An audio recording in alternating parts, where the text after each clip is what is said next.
டிஎம்கேவோ இல்லை யார் வரப்போ இந்த மாதிரி ஒன்று வந்ததில்லை, இவ்வளோ ஜனமும் வந்ததில்லை, இந்த இஷ்யூவும் வந்ததில்லை. தளபதி ஒரு பெரிய ஸ்டார்ன்றதால மட்டுமே வந்த ஒரு காண்டால வந்த விஷயம் தான் இது, வேறு எதுவுமே சொல்ல முடியாது. சான்ஸே இல்லையே, சிஎம்ஏ அவர் தான் ஆக போகிறாரு, முடிச்சு விடுற கதையில் கன்ஃபார்மாக வருவார். இப்போ அது ஸ்டார்டிங் ட்ரபிள்ன்ற மாதிரி முதல்ல வந்த பிரச்சனை, போக போக பிரச்சனையாக அவர் ஃபேஸ் பண்ணிடுவார். கண்டிப்பாக நாங்கள் எல்லாருமே விஜய்க்கு சப்போர்ட் பண்ணுறோம். நெக்ஸ்ட் சிஎம் விஜய் தான் வருவாங்க. தளபதி காண்டி எதனால நாங்கள் பண்ணுவோம், கண்டிப்பாக ஜெயிப்பார்.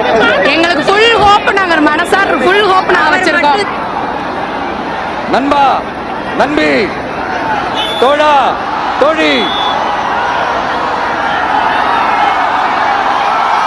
என் மேல இவ்வளவு நம்பிக்கை வச்சிருக்கிறீங்களா?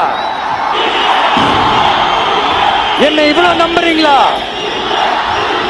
பார்த்தலாம், ஒரு கை பார்த்தலாம்.